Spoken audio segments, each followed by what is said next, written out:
উল্লেখ কৰিছে আজি শাওণ মাহৰ প্ৰথমটো সোমবাৰ। এই প্ৰথমটো সোমবাৰৰ এক পবিত্ৰ দিন। এই পবিত্ৰ দিনত ৰাজ্যৰ লগতে বিভিন্ন মন্দিৰসমূহৰ লগতে শিৱ মন্দিৰসমূহত আজি ভক্তসকলৰ সমাগম বৃদ্ধি হৈ গৈছে। মোৰ সতীৰ্থ এক দৃষ্টান্ত দেখুৱাব। মই বৰ্তমান উপস্থিত আছোঁ যোগীঘোপাৰ নয়াগাঁৱৰ পাগলাস্থান যি জাগ্ৰত শিৱ মন্দিৰ, সেই শিৱ মন্দিৰত মই উপস্থিত আছোঁ। ইয়াতে দেখিব পৰা গৈছে পুৱাৰে পৰাই যি এক লানি নচিগা ভিৰ পৰিলক্ষিত হৈছে। ভক্তৰ ইয়াতে সমাগম ঘটি আছে। তেওঁলোকে এই শিৱক আৰাধনাৰ মানসেৰে ইয়াত উপস্থিত হৈছে। আৰু এই মন্দিৰৰ মই পূজাৰী আছে, পূজাৰীৰ পৰা মই জানিম। কওকচোন আজি মন্দিৰত কেনেকুৱা ভক্তৰ সমাগম? নমস্কাৰ ল'ব। আমাৰ আজি অন্য বছৰৰ দৰে এইবাৰে শ্ৰাৱণ মাহত আজি মাহৰ বতৰ আজি প্ৰথম সোমবাৰ।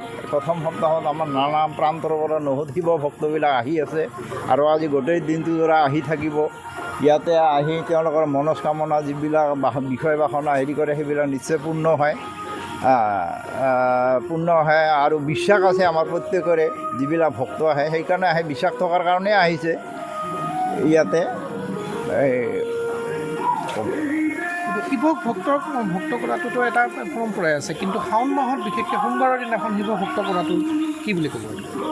শাওণ মাহত এইটো প্ৰথম সোমবাৰৰ শিৱ ভক্ত ওলাই। এইটো প্ৰথম হেৰিত ইয়াতে পানী দিয়ে, পানী ঢালে, বেলপাত দিয়ে, ফুল দিয়ে, আতক চাউল দিয়ে, এইবিলাক দিয়ে প্ৰথম সোমবাৰ এইকেইটাই দিয়ে।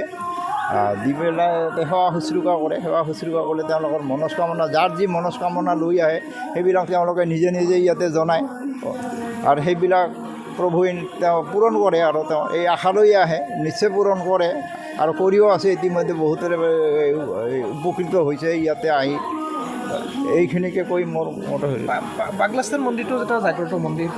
পাগলাস্থান মন্দিৰটো জাগ্ৰত মন্দিৰ। আমি সৰুৰে পৰা দেখি আহিছোঁ। ইয়াতে মানুহ আহি মনস্কামনা কৰে বা আমিও আছোঁ ইয়াতে। এইখন গাঁৱতে মোৰ ঘৰ, ইয়াতে থাকোঁ। ইয়াতে বহুত প্ৰান্তৰ বহুত পৰা আমাৰ অসমৰ পৰা প্ৰায় আহে আৰু বাহিৰৰ কিছুমানো আহে মানুহ। ইয়াতে জানা যে শিৱ মন্দিৰ এটা আছে, ইয়াতে আহি সেৱা শুশ্ৰূষা কৰি যায় তেওঁলোকে। হয়, আচলতে এই শিৱ ভক্তিৰ প্ৰতি আস্থা ৰাখি পাগলাস্থান মন্দিৰত উপস্থিত হৈছে। মোৰ লগত আছে এই মন্দিৰটোৰ পৰিচালনা সমিতিৰ এগৰাকী বিষয়ববীয়া। কি ক'ব আপোনালোকৰ কেনেকুৱা আয়োজন? মানে ৰাতি যিখিনি ভক্ত আহে বা দিনত ভক্ত আহে নদীত গা ধুই আহি ইয়াতে পানী লৈ আহে নদীৰ পৰা, আনি কিনে ইয়াত শিৱলিংগত ঢালে, ফুল দিয়ে, বেলপাত দিয়ে, সকলোখিনি ব্যৱস্থা নিয়াৰিকৈ আপোনালোকে ঠিকে চলিছে একদম আগৰ পৰা। এইটো প্ৰতিটো সোমবাৰে আৰু শেষৰ ফালে আমি খিচাৰীৰ ব্যৱস্থা কৰিম ভক্তৰ কাৰণে, প্ৰসাদৰ ব্যৱস্থা। ইয়াতে কোনো ধৰণৰ অসুবিধা এনেই আমি পোৱা নাই এতিয়ালৈকে। পূৰ্বৰ পৰা যিহেতু জাগ্ৰত মন্দিৰ এটা নাম এটা আছে, কি কৰিম? ভক্তসকলক মই সকলোকে আহিবলৈ অনুৰোধ জনালোঁ। আহক, আপোনালোকৰ মনৰ যি বাসনা আছে সেইখিনি পূৰণ হওক ইয়াতে। হয়, আজি প্ৰথমটো সোমবাৰ আৰু এই প্ৰথমটো সোমবাৰতেই যি জাগ্ৰত মন্দিৰ আছে নয়াগাঁৱৰ যি পাগলাস্থান জাগ্ৰত মন্দিৰত ভক্তপ্ৰাণ ৰাইজৰ এক নানি নিচিকা ভিৰ দেখিবলৈ পোৱা গৈছে।